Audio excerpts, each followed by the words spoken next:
by far one of our favorite cities or towns in all of America that we have visited and been to. We'll walk around and show everyone when we get the chance what it looks like at night and day. But this town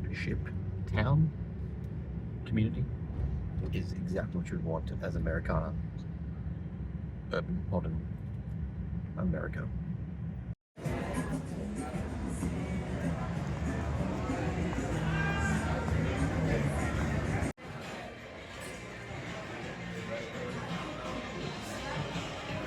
Good morning, YouTube.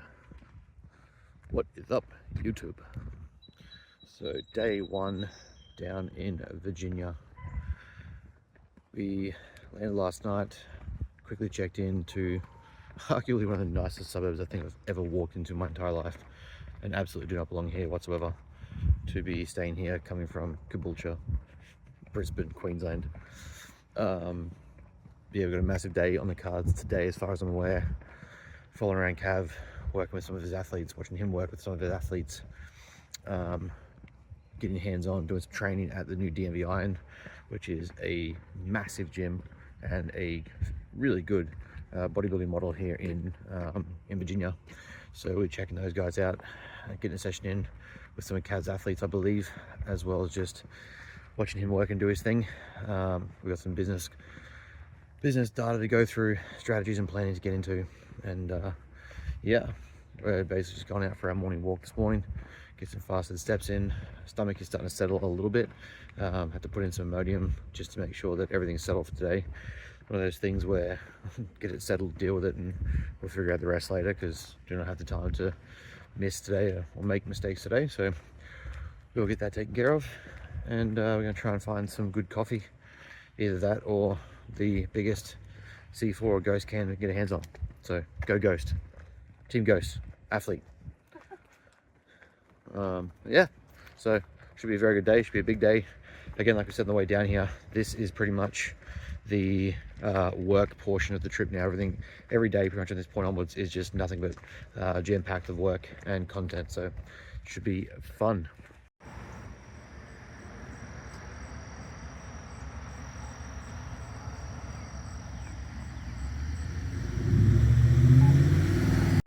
Nope, around. Bobby.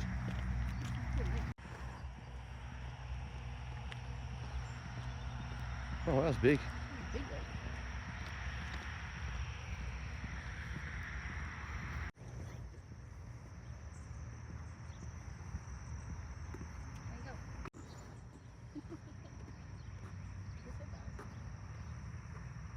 Yeah.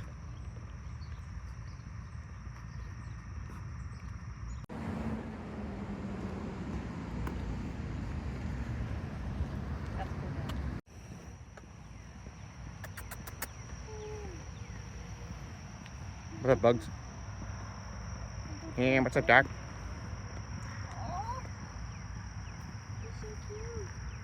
Little rabbit.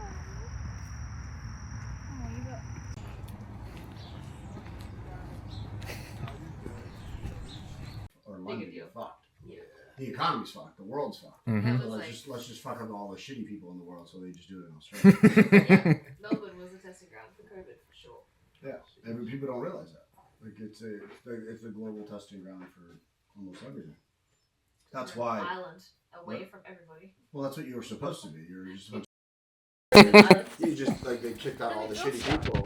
They just kicked out all the shitty people that were in. England's like, how can we get rid of these guys? Exactly, and then they dropped all the criminals and all the shitty human beings they didn't like, and they just put them in an island. Survival of the fittest, though, because a lot of them died at sea. That's good. That's true. The strong ones lived.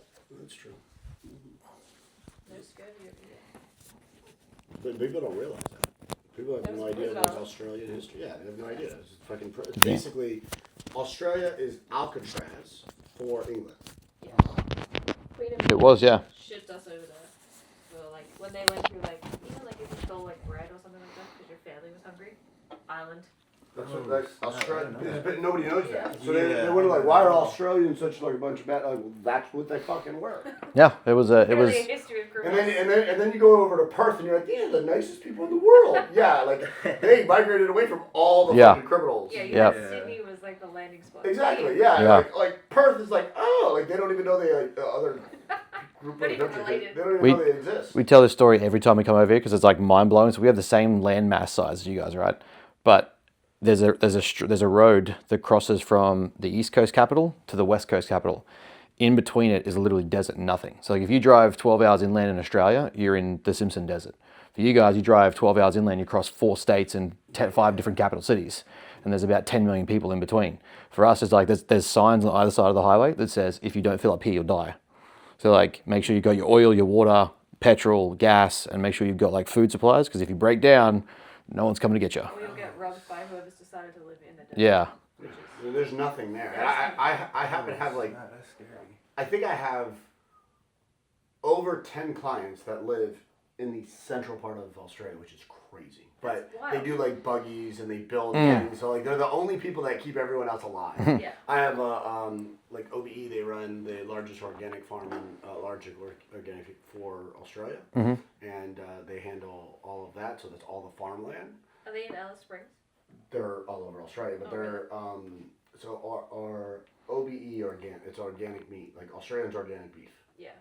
So it's all right. It's by the country and it's managed. And, Big cattle farms. yeah.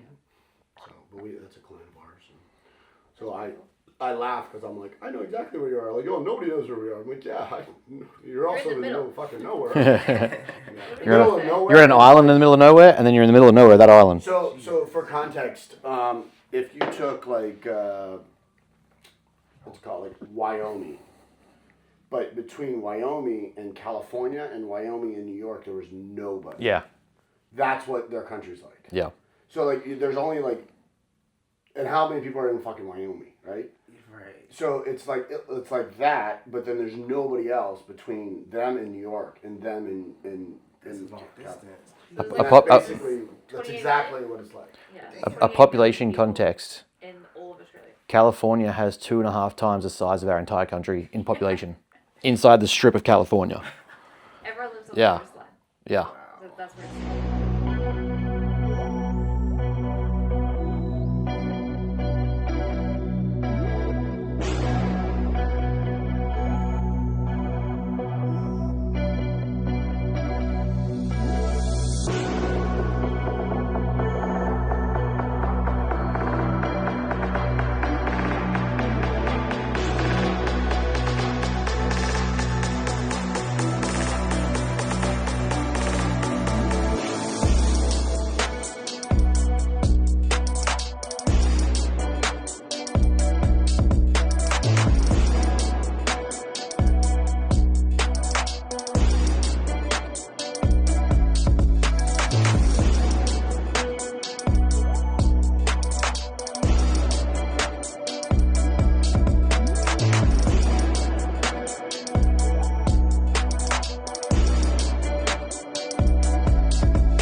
At least twice.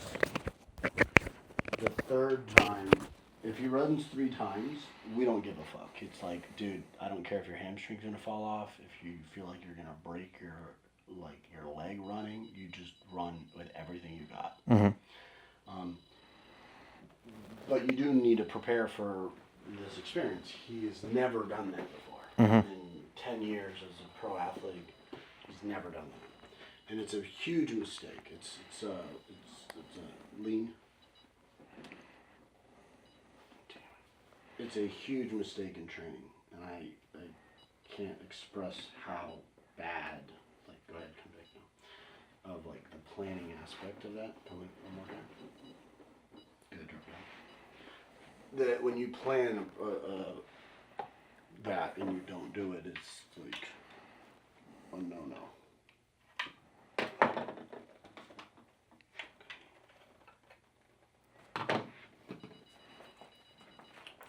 So the races usually follow like the same clock? Like they start at the same time? No. Sometimes they do, but sometimes they don't. It depends. Mhm. Actually, no. So sometimes the first 2 rounds are around the same time, Mm-hmm. and then the final will be at different time. Yep. I think it depends on. I just passed Olympics. It was at the same, like the first round and the repechage round were around the same, and the semifinals were at the same time. Mm-hmm. Then the final was at a different time. I Yep. think it depends on. It varies year to year. So when you're mentally like prepping yourself, are you working back from just, we know the race is in 5 hours, this is how I walk back from it, or is it like by the clock? I time my eating windows by like hours, so like I try to eat 4 hours before, and then a little snack thing like 2 hours before, and dehydrating like throughout and stuff like that. But in terms of like mental preparation, just try to take hour by hour, like Yep. especially if it's like earlier in the day, try to do something that's like a healthy distraction, and stuff gets closer. So okay, then not like be on my phone no more and stuff like that. So that's kind of how I prepare. Main reason why I ask that is when we look at stress models, it's not just fuel going in, it's also how you absorb it, right? So if stress is high, or like we're getting arousing too early, or how you approach it starts to change. Hang on 1 second. Yep. What number? That's like 8. How's that? This is good. Nice. Got a lot of fresh batteries. Yeah, if those stress numbers go up, that's going to disrupt absorption rates of food, which is going to sit in your stomach harder and longer, which is then going to impact what food choices you use. So like knowing how you kind of reverse engineer, I guess, deconstruct the timeline makes a big difference on what food choices you use, and obviously like mental state that you're in. Are you still feeling it or no? Yeah, I feel it.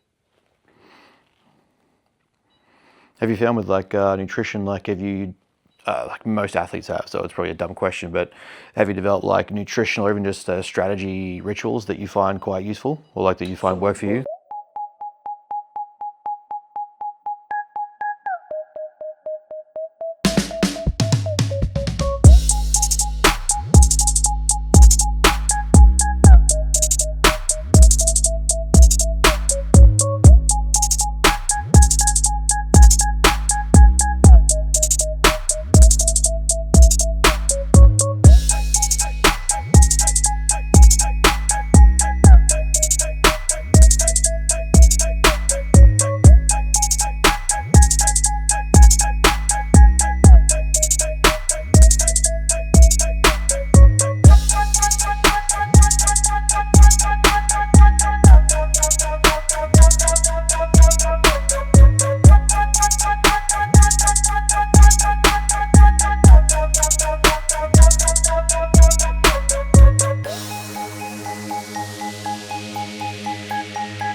Whew.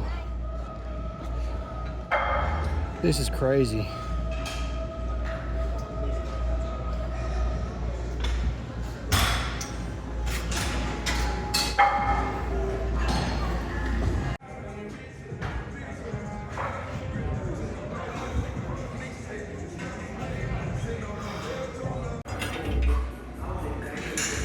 This is crazy. Big Cab, Big Joey, we're getting after it. Playing around with all the new gear. And I wish Australia had gyms like this.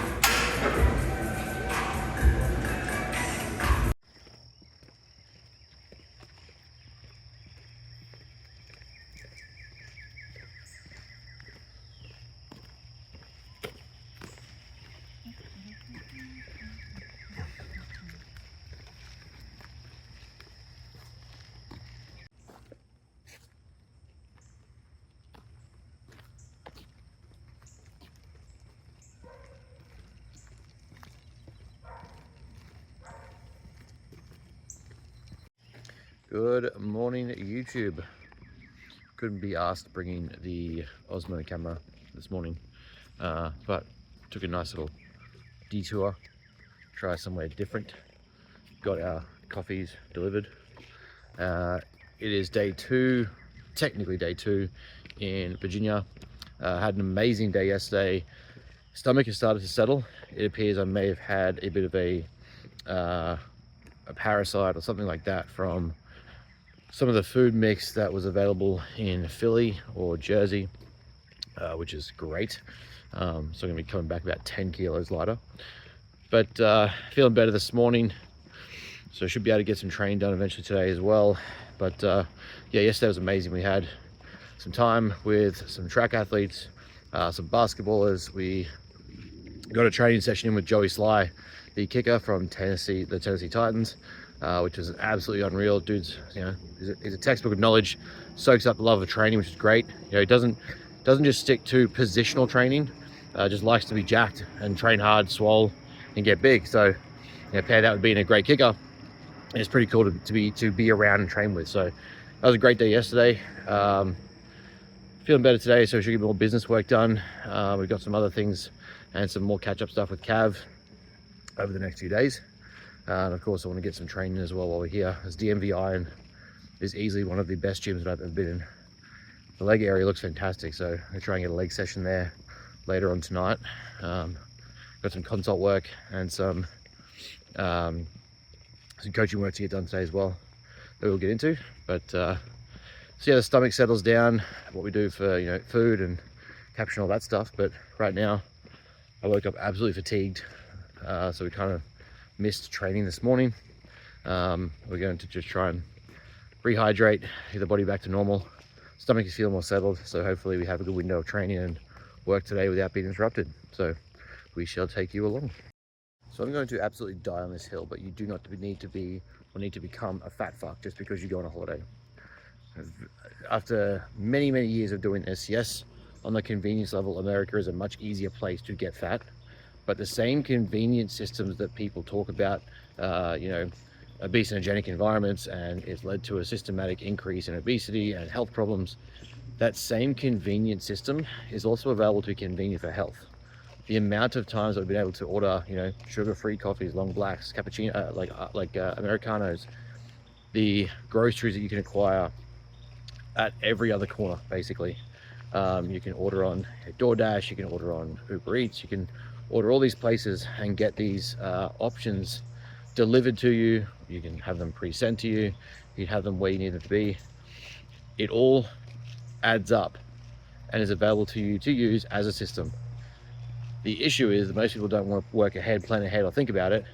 And so all they do is order, you know, the shittiest quality food, the takeaways, the burgers. And yes, America has a lot of that, and it's great. You know, we're going to have some Cheesecake Factory. We're going to have, you know, the Five Guys at some point. But I've also done nothing but eat steaks, chickens, vegetables, starch, carbohydrates. So when the choice is made properly, it can be managed quite effectively. The issue is most people don't want to make the choice and then blame the holiday for why they turn into a fucking walrus. At no point does that mean that you are void of responsibility of those choices. So to me, you can well and truly manage caloric intake and output on a holiday, on a travel trip, on a work trip. It doesn't matter. You know, we have literally a microwave in the apartment and a fridge and a kettle. So it is not impossible to make that work if you wanted to. Or, you know, fast. Save some meals when you go out, eat a little bit later in the day, restrict how many windows of eating you have. All those things add up into the micro decisions you make to avoid just getting fat for fat's sake. So I will die on that hill that most people choose, like allowing themselves to get fat on holidays, have made choices and just refuse to accept those choices. We have clients travel for work annually, quarterly, as directors, CEOs, and they come back holding weight. They come back in maintenance, or they come back leaner. So stop telling yourself you can't do it. Stop telling yourself the trip made you fat. It's a load of shit. You made choices. You need to accept those choices. Or you work with us, make better choices, and come back less fat.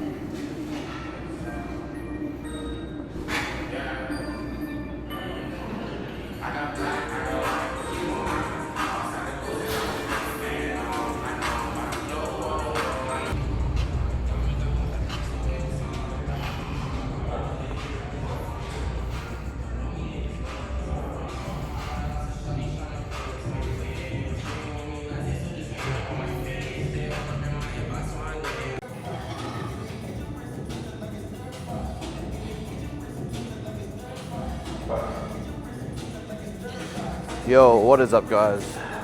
We are about to do the quickest session of all time. We have got to get this session done. We're going to do a full body, maximize a little bit of DMV iron, and then we have got another full day workshop before we head back up to Philadelphia.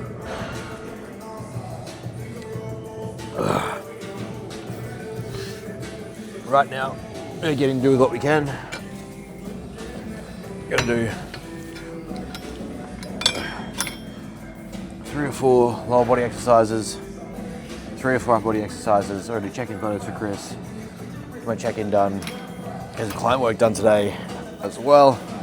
So, as much as we love DC, it has not been to hang out and relax.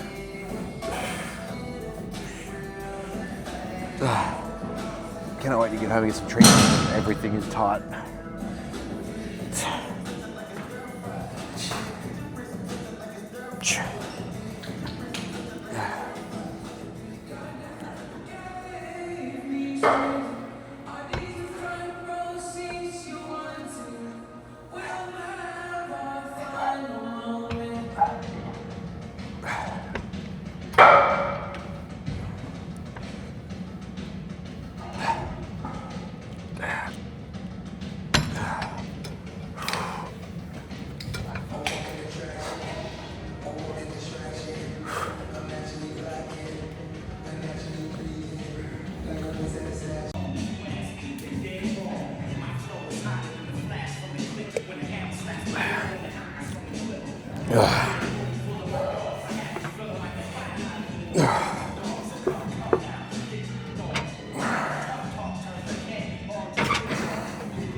This is weird.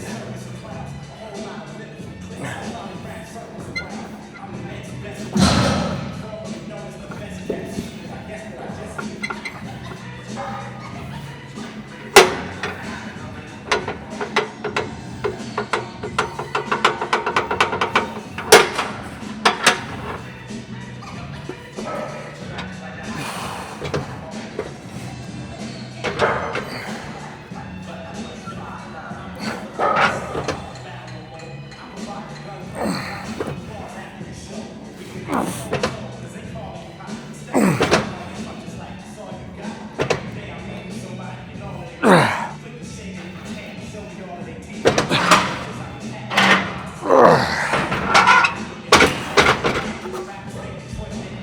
shit.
That's America Station.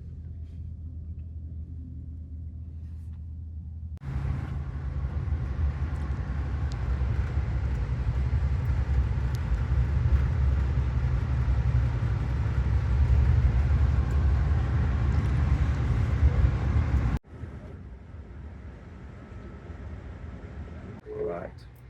We are. Oh, it's too bad.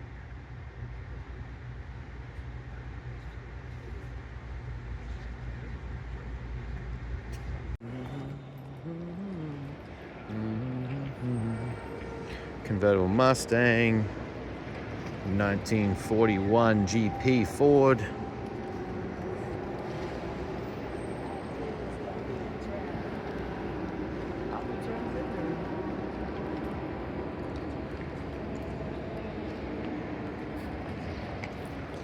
Brooklyn like the cars.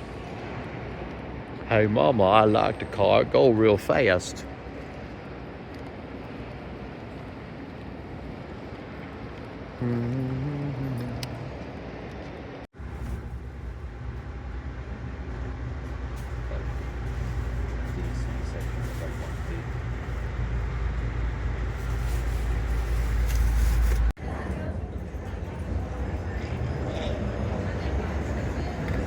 Fuck, I love these train stations.